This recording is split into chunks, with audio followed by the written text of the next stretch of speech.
is now called into order. Any motion? May I first acknowledge the acting chairman of the Special Committee on West Philippine Sea, our Senior Deputy Speaker. You are recognized, Mr. Chair. On the part of the Philippine Committee on West Philippine Sea, this public consultation is called to order. Is there any motion to dispense with a roll call? There's a motion to dispense with a roll call. Any second? It is duly seconded. Any objection? Hearing none, the motion is approved. There is a motion. Is there any motion to dispense the calling of the roll? Is there any objection? The chair is stand.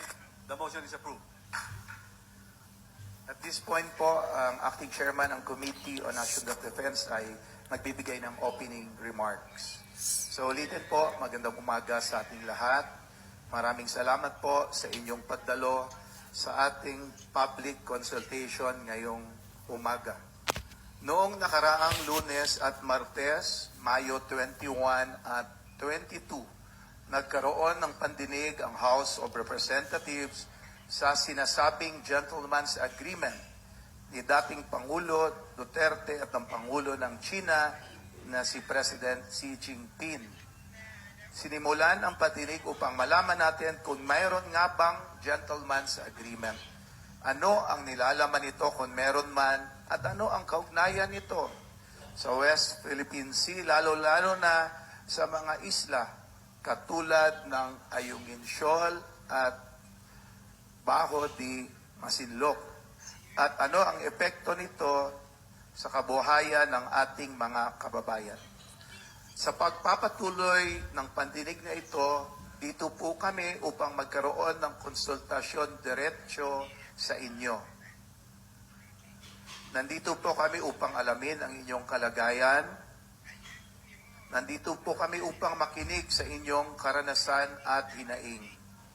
Nandito po kami upang malaman ang inyong suhestyon na mapabuti ang mga polisiya ng ating gobyerno para sa West Philippine Sea, short term man, medium term, o long term. Malaya po kayong makapagsalita at makapagpahayag ng inyong damdamin. Yan po ang habilin ng aming leader sa Kongreso na si Speaker Martin Romualdez at ng liderato, lalong-lalo na po andito ngayon ang Senior Deputy Speaker na si Congressman Aurelio Dong Gonzales Jr.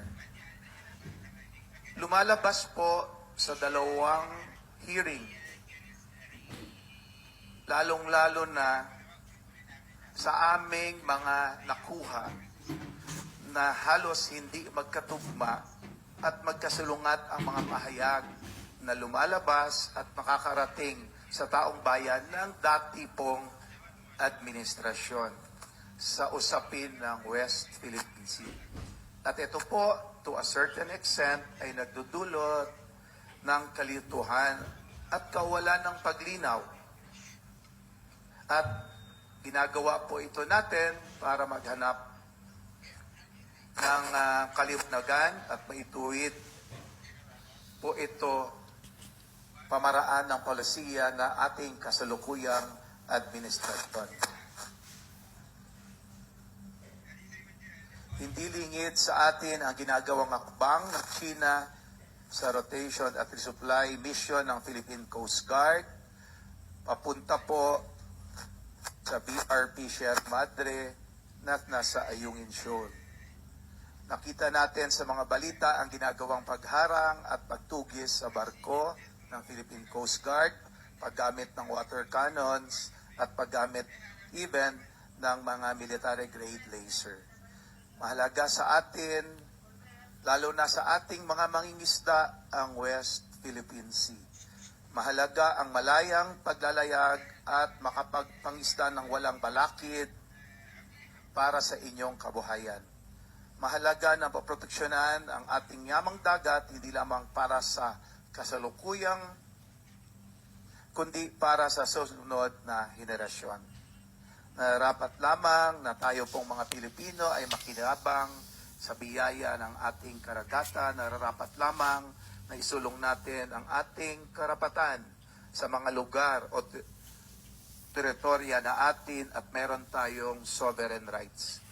Mahalaga po ang pandinig na ito upang matulungan nyo kami na magkaroon ng mga konkretong hakbang upang mapabuti ang palisiya at programa na pwede pong i-rekomenda ng ating komitiba sa mga tao pong kinauukulan. Magkaisa po tayo, ipakita po natin sa buong mundo na buo ang loob ng Pilipino na isulong ang ating kasinlan at malutas ang problema sa West Philippine Sea na mapayapa at makatarungan. Maraming salamat po.